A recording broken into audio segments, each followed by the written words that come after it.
Ինչով զարդարել տոնական սեղանը, որը լինի ճոխ, առատ ու գրավիչ, հին և նոր տարիների հանդիպմանը 2 օր է մնացել, իսկ ամանորյա խառնաշփոթը հիշալ հարցով շարունակվում է։ Նոր տարին պետք է կուշտ բերով մարդիկ սկսեն։ Լավ հյուրասիրություն է,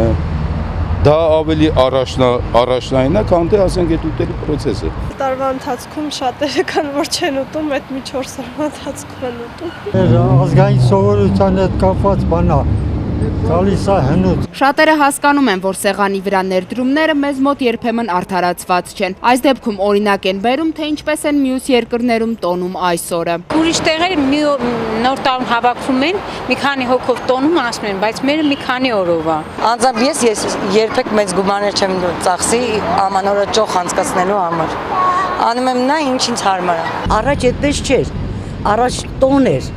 ամանորը տոն էր համարվում։ Գնում էին, ուրախանում էին, ոչ թե սեղանները այդքան լցնելով, խոզմիշ չէին ուտում այդքան, ուտում էին ոչխարը,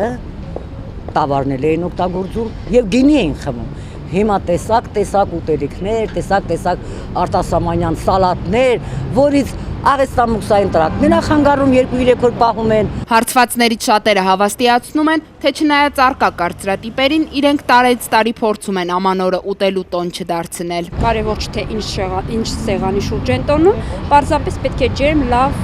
մթնոլորտում տոնեն նոր տարին։ Ընդհակառակ ավելի շատ պետք է մտածեն առանց պարտքի դիմավորեն, իսկ տենց ճոխությունների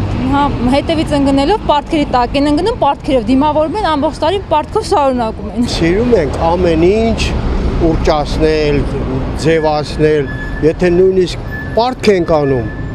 այդ պարտքով ուրիշին ես պատիվ ենք տալի, նրանք կարծում են մենք միլիոներ ենք։ Իսկ ինչ սեղան առանց թամադայի և կենացների։ Երևանցիները ասում են, այս տարի բաժակ են բարձրացնելու խաղաղության, առողջության, սիրո և բարեկեցության համար։